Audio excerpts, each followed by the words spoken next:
तो स्वसमय और परसमय को परिभाषित किया गया है, लेकिन टीका में आचार्य अमृतचंद्र पहले समय की व्याख्या करते हैं। समय माने आत्मा, समय माने जीव तत्व। वो जीव तत्व कैसा है उसके बारे में अपन ने कल 7 पॉइंट देखे थे, जो आपके पेज नंबर 11 पर हैं।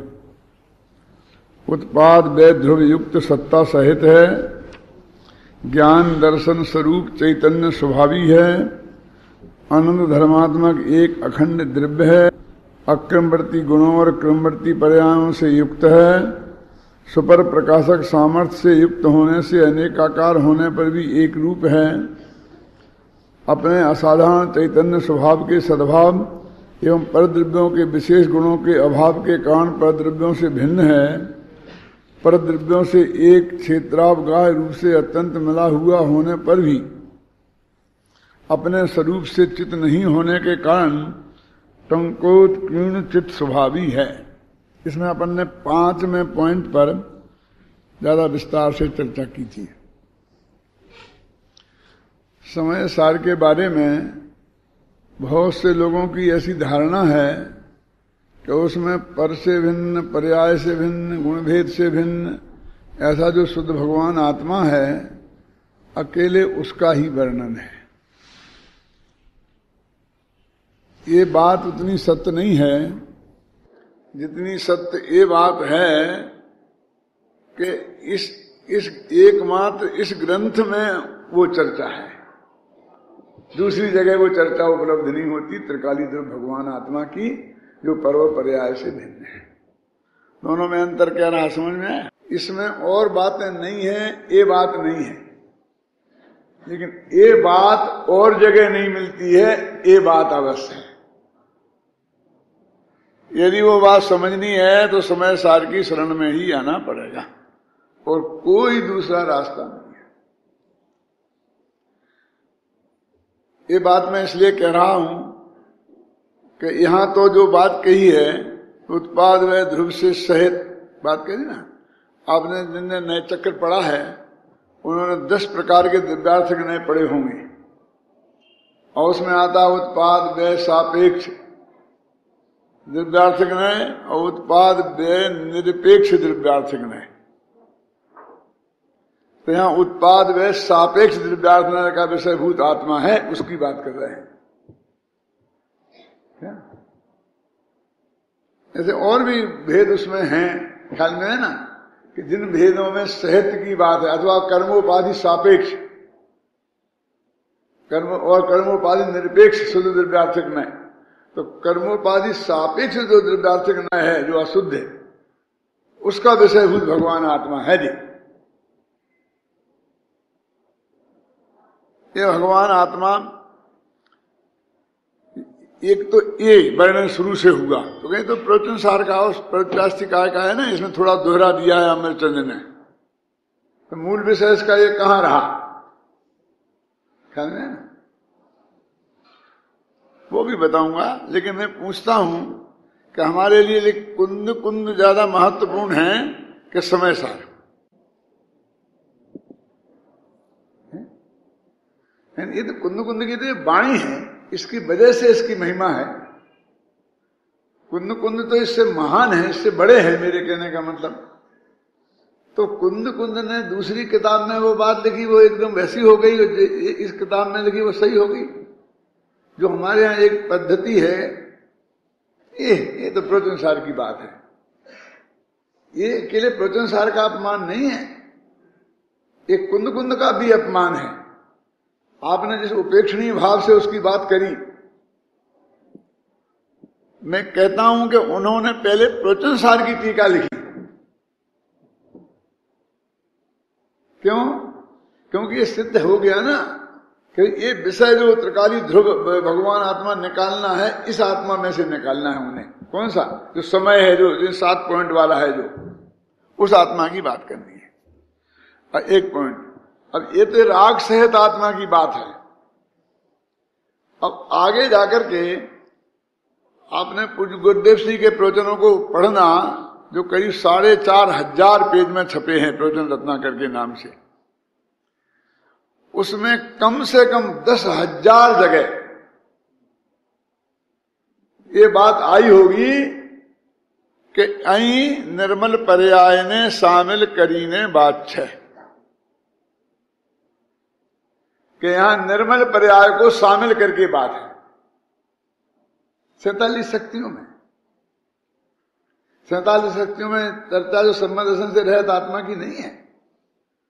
47 शक्तियों में जो चर्चा है वो केवल ज्ञान रहित आत्मा की नहीं है। उसमें तो ये लिखा है कि उस उछलती हुई शक्तियां, अकेली शक्ति नहीं, उछलती हुई शक्ति, और उछलने का मतलब है निर्मल पर्याय। वो उछलती है एकदम अंदर में उत्साह से, उछलती हुई शक्तियों की चर्चा है। क्या क्या मतलब? जैसे तुलसीदास जी कहते हैं, कृष्ण के मंदिर में पहुंच गए और बंसी बजाने वाले त्रिभंगी लाल वहां विराजे थे, देख के खड़े रहे, नमस्ते नहीं किया, नमस्कार नहीं किया। मानो भगवान ने पूछा, कृष्ण भगवान ने उनसे, जैसे संबंधबद्ध लिखते हैं ना, मानो भगवान महावीर ने पूछा संबंधबद्ध से, वो जवाब देते हैं कि तू मुझे नमस्कार क्यों नहीं कर रहा है? आया है मेरे मंदिर में, वो नमस्कार नहीं कर रहा क्यों? भगवान तक भी ये देखते थे किसने नमस्कार किया, किसने नहीं किया।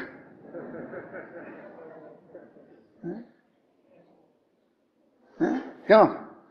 तो उनने जवाब दिया कि आप बहुत ही अच्छे लगते हो हे त्रिभंगी लाल, जब आप होठों पे मुरली लगाकर और बांसुरी बजाते हुए आपका जो चित्र देखता हूं तो मुझे बहुत ही अच्छे लगते हो, लेकिन तुलसी मस्तक तब नमे जब धनुष बाण लोई हाथ।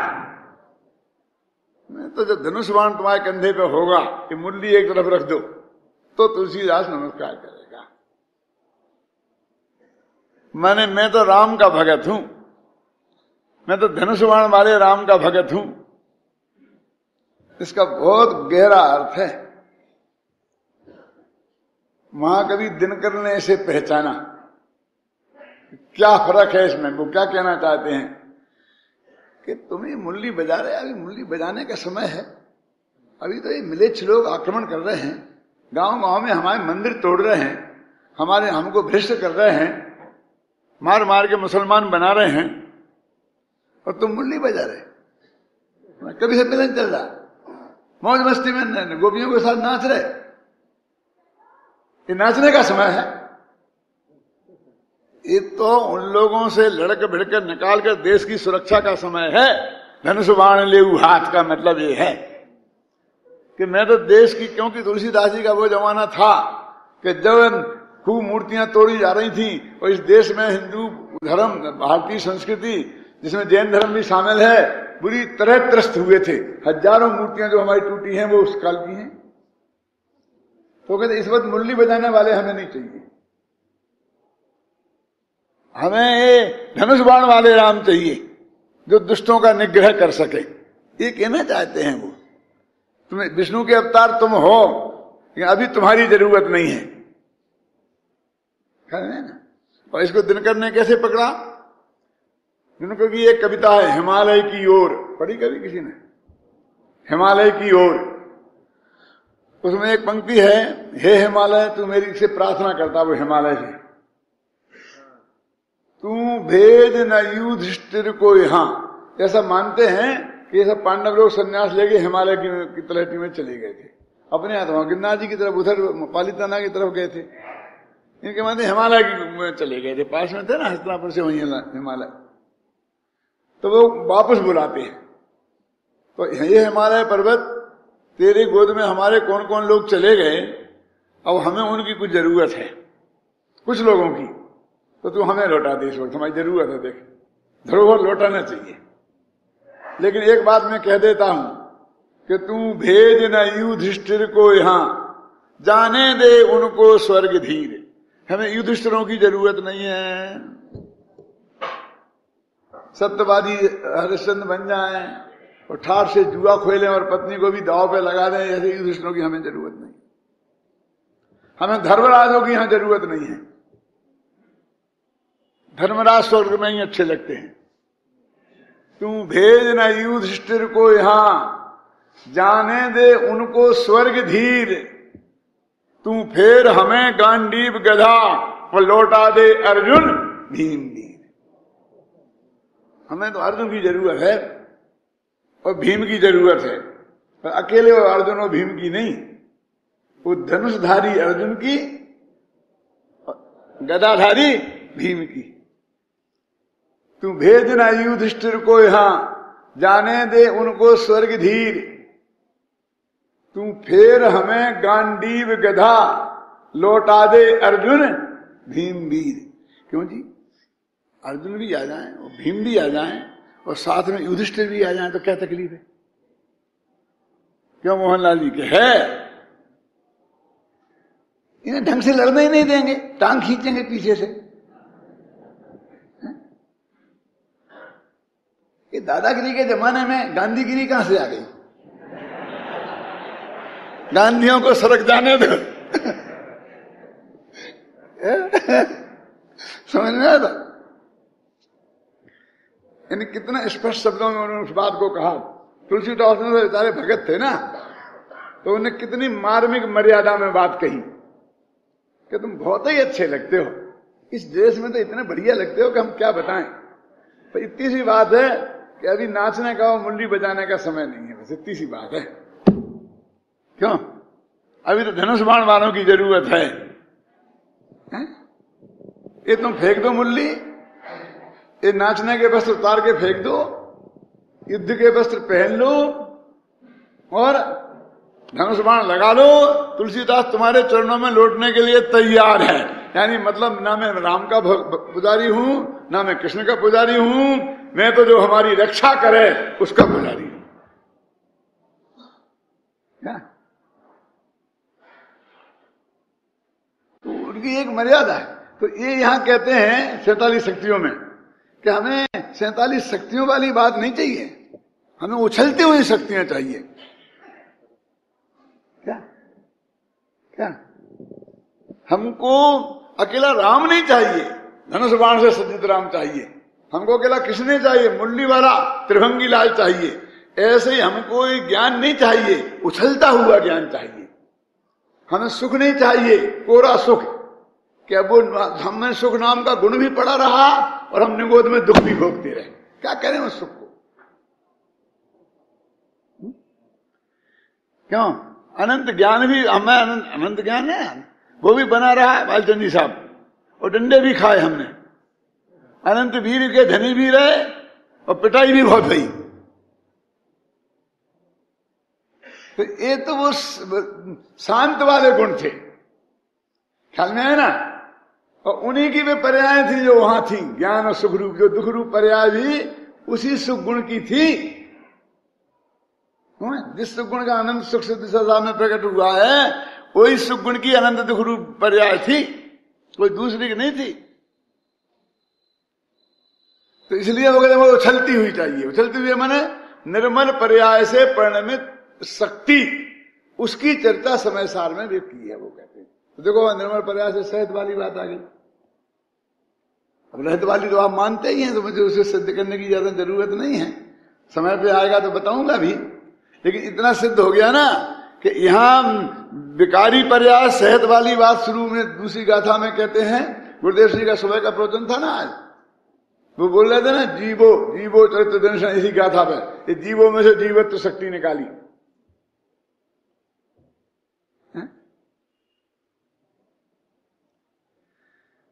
तो यहां मतलब मेरे कहने का मतलब ये है कि यहां द्रव्यार्थिक न्याय का विषय वाला द्रव्य भी है, प्रमाण का द्रव्य भी है, पर्यार्थिक न्याय का द्रव्य भी है, सर्वज्ञता की चर्चा है। वो क्या है? वो पर्यार्थिक न्याय का कथन नहीं है। क्यों? प्रवचन सार में पूरा अध्याय भरा पड़ा है सर्वज्ञता का। और मैं आपसे एक बात और पूछता हूं कि ये जो हमारे यहाँ बहुत बड़ी गलतियां हुई हैं, उन गलतियों का नाम मैं अभी नहीं बताता हूं, लेकिन वो कितनी बड़ी गलतियां हैं, वो कैसे आ गई, इसकी तरफ मैं थोड़ा संकेत करना चाहता हूं प्रकाश। कि आत्मा में ज्ञान, दर्शन, चारित्र, सुख, वीर ये गुण हैं, तो इन्हें तो नहीं निकालना ना दृष्टि के विषय में से, इन्हें तो अखंड रूप से अपन को रखना है। तो वो जो अकेले ज्ञान दर्शन को ही रखना है कि अनंत गुणों को रखना है? क्यों बोलो? क्या नाम? प्रदीप जी, सुदीप जी, क्या नाम है? सुदीप जी क्या कह रहे हैं? किन को? अच्छा बोलो, फिर अनंत धर्मों को रखना क्या नहीं रखना?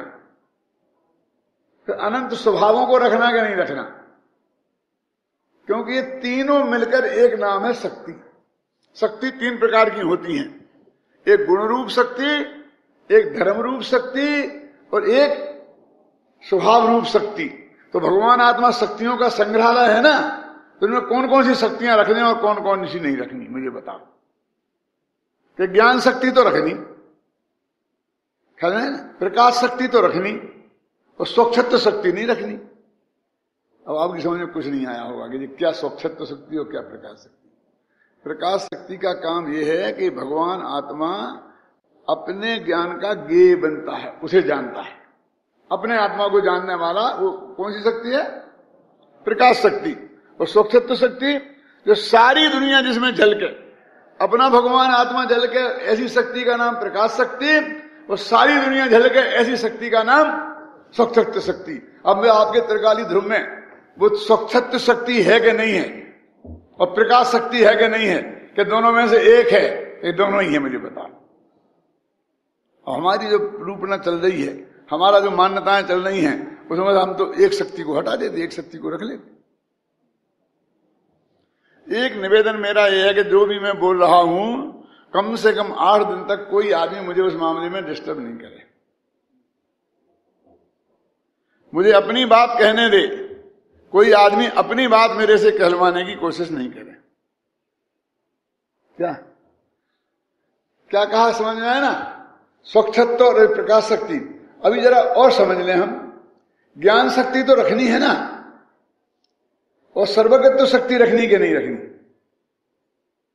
क्यों? सुपर प्रकाशकत्व शक्ति रखनी कि नहीं रखनी त्रिकाली ध्रुव में? तो जो सबको जाने ऐसी शक्ति है, और उसमें से हमने कुछ को जानने में मोक्ष और कुछ को जानने से बंध, ऐसा जो निकाला है वो कितना खतरनाक है। स्व को जानना मोक्ष का कारण और पर को जानना बंध का कारण। ये लिखा है ना, सद दब्बाओ सुख गई और पर दब्बाओ दुख गई। लेकिन ये कहां लिखा है? उसको जानने से। ये लिखा है कि उसको निज मानने से, उसको निज जानने से और उसके में ध्यान करने से दुर्गति होती है। एक कहां लिखा है? उसको जानने से दुर्गति होती है। नहीं तो अनंत भगवान जैसा दुर्गति वाला कोई दुनिया में कोई दूसरा होगा ही नहीं। क्यों? तो हमने कहां रखी? अनंत शक्तियों का संग्रहालय कहां रखा उसे? देखिए, एक नित्यत्व नाम का धर्म है और एक अनित्यत्व नाम का धर्म है ना। 47 नए है ना संसार में, उसमें एक नित्यत्व नाम का धर्म है, एक अनित्यत्व नाम का। नित्यत्व नाम का धर्म तो हमने रख लिया और अनित्यत्व नाम के धर्म की छुट्टी कर दी। क्यों राकेश? मैंने सन 62 में कुछ पंक्तियां लिखी थी जो मैं अभी आपको सुनाता हूं। कहां लिखी थी मालूम? मैं ऑपरेशन कराने गया था काय का, एपेंडिक्स का, हमीदिया हॉस्पिटल में भोपाल में। तो वहां जाकर झरना के मंदिर में बैठ के, जब मेरा ऑपरेशन होना था सुबह 8 साढ़े 8 बजे, तो मैं 7 बजे जाकर के वहां बैठ के और वहां मैंने वो पंक्तियां लिखी थी। वो आपको मैं सुनाता हूं। 2-4 याद है, मैं तो खोखवा गई, क्योंकि मैंने जिसको दे दी थी उसने न मालूम कहां कर दी, मुझे पता नहीं। 12 भावनाएं थी कुछ, तो उस 12 भावना की अनित्य भावना की चर्चा थी। उसमें लिखा था मैंने कि जब अनित्यता वस्तु धर्म, तब क्यों कर दुख कर हो सकती, जब स्वभाव ही दुख कर हो, सुखमयी कौन सी हो सकती। समझ में आया अर्थ क्या? नहीं।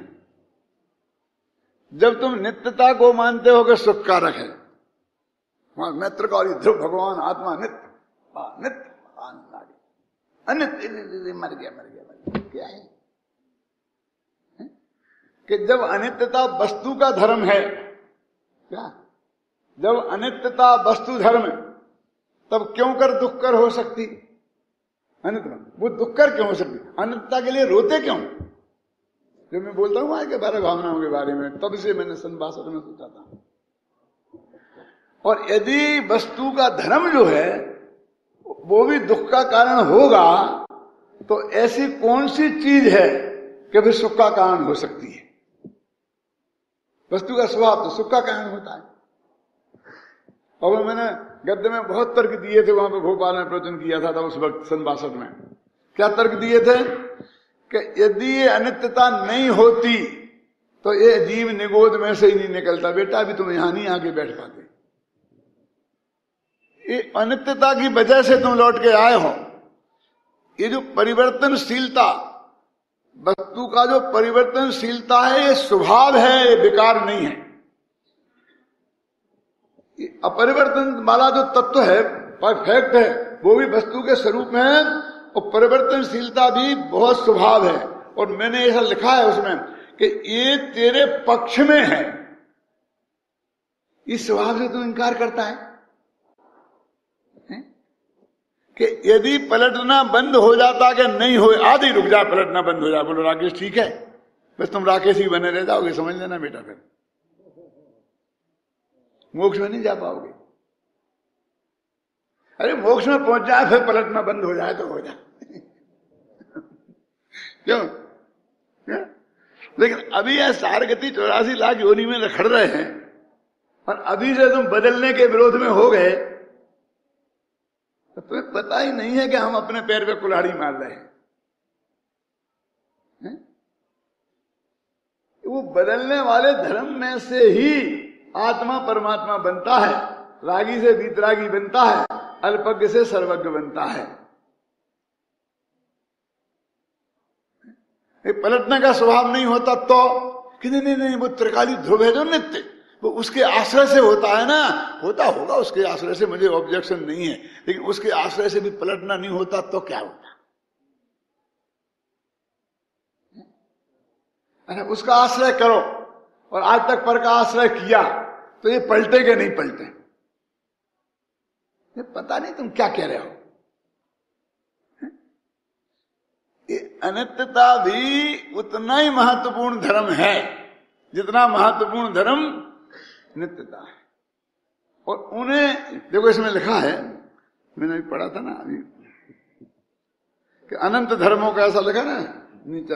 अभी ये जो संस्कृत में टीका है ना आत्मख्याति, उसका जो हिंदी है वो पढ़ के सुनाता हूं, उसमें आएगा सब। पहले भी ये आत्मा तो समझ लो पर से भिन्न वाला, फिर अपने अंदर में भेद बाद में करना। अभी पाकिस्तान से तो निपट लो, क्यों? फिर अपने अंदर की बात बाद में करना। देखो सुनो, पढ़ता हूं मैं, पेज नंबर 10 जो है ना ब्लैक लेटर में नीचे हिंदी में, वह समय नामक जीव पदार्थ परिणमनशील होने से नित्य उद्योत रूप। कहां से शुरू किया है कुमार जी? कहां से शुरू किया बताओ? परिणामात्मनि, परिणमनशील होने से, इस गुण को सबसे पहले याद किया है। वह भगवान आत्मा परिणमनशील है। मैं तो अमर अपरिणामी तत्व छू। अरे अपरिणामी होएगा तो यहीं पड़ा रह जाएगा, ऐसा ही मोक्ष में नहीं जा पाएगा। लेकिन पहला शब्द है ज्यादा आपके में है, संस्कृत में देखो, हिंदी में देखो। यदि ये भ्रम हुए मुझे, और नहीं तो बर्णी जी के समय सार में देख लो, स्वामी जी के समय सार में देख लो, जिसमें देखना हो जाके देख लो कि वह भगवान आत्मा लिखा ना, वह समय नामक जीव पदार्थ परिणमनशील होने से उत्पाद व द्रव्य की एकता रूप अनुभूति लक्षण वाली सत्ता से युक्त है। अरे भाई साहब, उसमें अस्तित्व नाम का गुण है, उसकी सत्ता है कि नहीं? वो सत्ता जो है वो उत्पाद में ध्रुवमयी है। यदि इसमें से तूने एक भी चीज खंडित की बेटा, तो तेरी सत्ता ही नहीं रहेगी। क्या सत्ता नहीं रहेगी? मैं चुनाव में हार जाऊंगा, किसकी पे? कांग्रेस की सत्ता आ जाएगी। अरे तू समझता नहीं, कांग्रेस की सत्ता के भारतीय जनता पार्टी की सत्ता, तेरी सत्ता की बात करते, तेरा अस्तित्व कि तू मौजूद है क्या नहीं।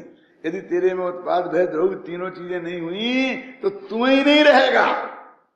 कि साहब मैं तो उत्पाद भय निरपेक्ष, क्यों ठीक है क्या नहीं? कि तुम तो उत्पाद भय सापेक्ष वाला नहीं लेगा। हमारा तो उत्पाद भय निरपेक्ष है भैया ना, तुम्हारा उत्पाद भय निरपेक्ष है ना, उत्पाद भय सापेक्ष है। ये हमारे ही हैं दोनों, और हमने लिखे हैं नए चक्र में, और हमारे विद्यार्थियों ने तुम्हें पढ़ाए हैं। तुम्हारे कब से हो गए? मैं तो ये बात 30-40 साल से कह रहा हूं कि लोग कहते हैं तुम्हारे समय सार में ये लिखा है। मैंने हमारे गोमर सार में तो ये लिखा है, तुम्हारा गोमर सार कब से हो गया? हमारे पंडित टोडरमल ने टीका लिखी गोमर सार की, इसलिए गोमर सार भी हमारा है। और हमारे जयचंद छाबड़ा ने समय सार की टीका लिखी, इसलिए समय सार भी हमारा है। दोनों ही हमारे हैं, तुम्हारा हमारा कोई नहीं है, हैं? क्यों? ऐसे दोनों ही नए हमारे हैं। हमने तो सिखाए हैं, क्यों संजीव? जनागम में तो भरे पड़े हैं, जगह जगह जगह जगह बिखरे बिखरे मोती जगह पड़े, भरे भरे पड़े हैं। तो ये हीरे की दुकान में जो शोरूम में लगे रहते हैं हीरा, वो हीरा कहां कहां से आए? एक पन्ने की खदान से, एक अफ्रीका से, एक फलानी जगह से, एक फलानी, वो कितने कितने बिखराव में थे। एक जगह हमने उसमें किया है, हमें और कुछ नहीं किया, कोई नया नया नहीं बनाया, ख्याल में है ना। लेकिन सारे जनागम में, द्वादशांग में ऐसे बिखरे पड़े थे, क्यों? उनको एक जगह व्यवस्थित खड़ा किया है। तो बोलो उत्पाद व निरपेक्ष, उत्पाद व सापेक्ष। अभी वो कर्मोपाधि कहते हैं आप राग को घुसेड़ना चाहते हो, हम तो नहीं राग को निकाल दें। हम घुसेड़ना नहीं चाहते, घुसे घुसाए को निकालना चाहते हैं। तो घुसे घुसाए को निकालेंगे जब पहले मानना पड़ेगा ना घुसा है। निकालें किसे? निकालें किसे? क्यों? तो देखा ना, उत्पाद व्यय परिणमनशील होने से, यदि ये परिणमनशील नहीं होगा तो उत्पाद व्यय ध्रुव नहीं होगा। ये नहीं लिखा कि अपरिणामी नहीं होगा तो उत्पाद व्यय ध्रुव नहीं होगा। सब ध्रुव तो अपरिणामी है। आगे देखने ध्रुव को भी पर्याय में शामिल किया है। मैंने दृष्टि के विषय में व्याख्यान किए थे तो एक परिभाषा दी थी पर्याय की, और वो लगाओगे तो तुम सब जगह पार हो जाओगे, वो नहीं लगाओगे तो कदम कदम पर दिक्कतें खड़ी होंगी। तो क्या है पर्याय? कि जो पर्यायार्थिक न्याय का विषय बने उन सब का नाम पर्याय है, और जो द्रव्यार्थिक न्याय का विषय बने उस सब का नाम द्रव्य है। तो ये गुण भेद तो निकाल दिए दृष्टि में से, और गुण रख लिए, तो ये गुण भेद पर्याय का नाम है। भाई साहब पर्याय निकाली है, ऐसी पर्याय निकाली है।